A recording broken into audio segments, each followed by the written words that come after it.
Assalamualaikum warahmatullahi wabarakatuh. Jumpa lagi di channel Dr. IT Bird Farm, channel yang konsisten membahas tentang rawatan murai batu lomba dan penangkaran dunia burung. Teman-teman, tema kali ini yang ingin kita bahas yakni dua hal ini mesin penghancur murai. Jadi untuk murai batu nanti sebagus apapun itu akan cepat rusak ya kalau kita mengindahkan dua hal berikut.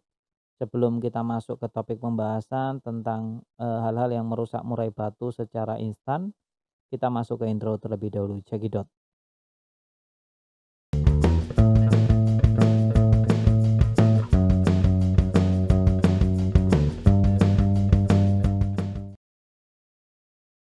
Nah, teman-teman, tema kali ini adalah dua hal yang, paling cepat ya untuk merusak murai batu. Jadi hati-hati ya, ini seperti mesin penghancur. Nah, jadi harus hati-hati benar-benar murai batu teman-teman ya. Karena murai batu yang sudah rusak itu untuk kembali ke titik default awal lagi, itu susah bahkan cenderung tidak bisa. Untuk kembali 100%, seandainya bisa kembali itu paling hanya 70% saja teman-teman. Itu pun sudah faktor keberuntungannya itu sudah besar sekali untuk murai batu yang sudah rusak tadi. Rusak itu juga bervariatif, ada rusak ringan, sedang, berat, dan ada yang rusak fatal juga. Nah itu tergantung dari titik mana untuk murai batu teman-teman itu di kerusakannya. Jadi untuk murai batu sebaiknya juga harus dirawat dengan betul. Yang paling dominan merusak murai batu itu sebenarnya bukan dari faktor eksternal, tapi dari internal diri kita sebagai perawat itu yang kurang mengenal karakter, kalau tidak kita yang terlalu ambisi dalam burung murai batu. Ya ini ada dua hal itu, yang pertama dipancing-pancing dan yang kedua adalah melombakan ya, terlalu ambisi, yakni burung kondisi tapi kita sudah paksa lomba. Nah itu dua hal yang harus dicatat. Nah untuk detailnya, satu dipancing-pancing. Nah ini dipancing-pancingnya itu seperti apa ya, apakah seperti mancing ikan gitu atau gimana? Ya tentu tidak. Murai batu dipancing-pancing saat di rumah yakni didengarkan suara MP3 dengan suara burung murai batu lain yang tarung. Jadi murai batu kita di rumah, jadi dia akan, ikut-ikutan mengeluarkan materi, neken dengan emosi ya.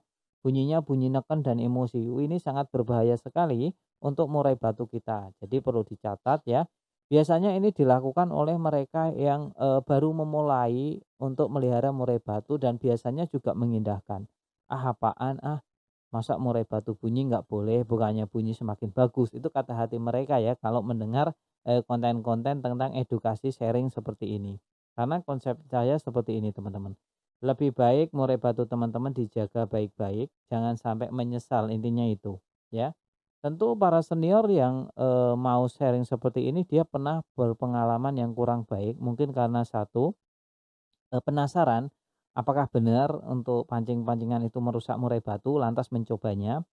Itu satu. Yang kedua, karena memang tidak tahu sebelumnya, karena kurangnya edukasi, kurangnya sharing ya dari teman-teman, dia, eee, terlalu sedikit dalam menerima informasi, itu juga bisa jadi salah satu sebab. Terkadang ada yang mengindahkan, sudah kita kasih tahu seperti ini, tapi dia, ngeyel karena dia seneng kalau burungnya itu bunyinya di rumah itu sering gacor bunyi. Kalau murai batu, untuk rumahan hanya dinikmati suaranya sambil ngopi itu bagus nggak masalah. Yang jadi masalah ini adalah murai batu kita kalau kita lombakan, ya. Kalau kita lombakan itu sangat-sangat bermasalah sekali. Bahkan, kebanyakan bos-bos besar ya, senior-senior kalau untuk murai batu itu, satu rumah satu burung itu kinerjanya akan jauh lebih bagus daripada satu rumah banyak burung murai batu. Nah, ini perlu dicatat juga, apalagi dipancing-pancing. Wah, sangat merugikan sekali, dampaknya sangat signifikan, mulai dari nanti kok murai batunya tidak kerja maksimal ya, murai batunya kok kerjanya tidak, dari awal tidak tuntas sampai akhir, kok kerjanya putus-putus. Ya ini, terkadang ya teman-teman tidak hanya di soal settingannya nggak ketemu nih murai batu saya dari awal sampai akhir kok nggak tuntas ya, heeh, kok banyak jeda ya. Tapi kita lupa di rumah kita pancing-pancing murai batunya, ini kan bisa berdampak kurang bagus untuk burung murai batu kita. itu tentang pancing-pancing. Nanti apa dampak negatifnya? Burungnya ngetem, ya kan, burungnya plonga-plongo, ya kan, tinggal tinggal pasang badan saja ngadep kanan, ngadep kiri, ya ini kan termasuk, kerugian ya, kita sudah meluangkan waktu untuk rawatan harian, belum biayanya, belum extra fooding-nya, tenaga ya, pikiran, wah itu apalagi waktu yang tidak akan pernah kembali ya.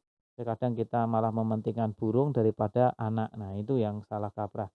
Itu yang pertama. Yang kedua, melombakan burung yang kondisi. Jadi burung ini belum 100% kondisi sudah kita paksa lomba. Nah, ini bisa berdampak domino ya, sangat signifikan sekali merembet kemana mana.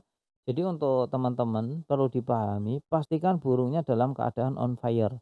Pastikan burung murai batunya dalam keadaan top perform ya. Salah satu ciri untuk kita menandakan bahwa burung murai batu kita belum siap untuk dilombakan, belum siap dikonteskan, kotorannya itu bau menyengat. Nah, kotorannya sudah encer, berkapur, dan bau menyengat. Nah, ini jangan dilombakan terlebih dahulu atau nanti akan berdampak buruk pada hal-hal lainnya. Nah, ini perlu dicatat dan dipahami oleh teman-teman semuanya bahwa murai batu yang belum siap, ya jangan terlalu ambisi lah kita untuk melombakannya, ya kan?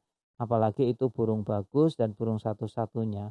Saya sering bilang kenapa burung murai batu yang bagus malah cepat rusak, ya salah satunya karena kita tidak bisa, menjaga ego dan ambisi kita. Kita selalu berpikiran bahwa, "Ah, mumpung burungnya bagus kita lombakan terus-terus." Wah, ini akan merusak murai batu kita ya ke depannya. Jadi, murai batu kita malah yang tadinya untuk jangka panjang ya, karena kita terlalu ego dan ambisi dalam melombakan burung murai batu pengennya menang terus ya, dan kebetulan kemarin-kemarin juga memang menang terus. Cuma belum tahu hari apesnya kita ya, kadang kita apes, ternyata waktu kita lombakan burungnya jatuh bulu karena terlalu sering geber untuk lombanya, tidak tahu aturan dan waktu, akhirnya burungnya drop, mentalnya kena. Wah, ini untuk mengkondisikan burung yang memang seperti ini itu sangat sulit sekali ya. Sangat-sangat sulit sekali untuk mengkondisikan burung yang, tadi, yang udah terkena mental. Bahkan cenderung burung yang sudah terkena seperti itu malah tidak dilombakan lagi dan itu tandanya adalah berhenti dan tamat ya. Sangat-sangat disayangkan sekali, itu hanya gara-gara kadang kita penasaran, kadang kurangnya edukasi, ya kadang kita tidak percaya dengan sharingan atau pengalaman teman-teman ya. Itu yang karena ego dan ambisi tadi. Kalau ego kita kuat ya kita akan menentang kebaikan yang menurut kita benar, benar ya, meskipun itu salah ya kalau menurut kita benar, benar. Nah itu biasanya orang yang, egonya tinggi, tidak mau mendengarkan masukan dari orang lain. Padahal masukan dari orang lain itu bagus dan membangun. Contohnya, kamu jangan dilombakan terus-menerus, muraimu jangan dilombakan setiap minggu. Hari ini kamu juara, sekarang juara, tapi tidak tahu ke depan saat, sudah ganti bulu. Nah ini sangat-sangat sekali beresiko ya. Kalau saya sharing seperti ini karena saya tahu harga murai batu yang bagus itu tidaklah murah. Seandainya mau mencetak sendiri dari loloh itu pun butuh proses, paling enggak 1 tahun untuk memperoleh burung juara prestasi di latpres atau latberan di pinggiran. Jadi kalau prosesnya saja membutuhkan waktu lama, biaya, tenaga, pikiran, masa iya teman-teman cuma gara-gara penasaran dan tidak mendengarkan saran orang lain yang membangun, murai teman-teman jadi hancur. Itulah penghancur burung murai batu yang paling dominan ya. Ada 2 perlu dicatat. Sampai di sini dulu kita masuk ke penutup ya teman-teman ya.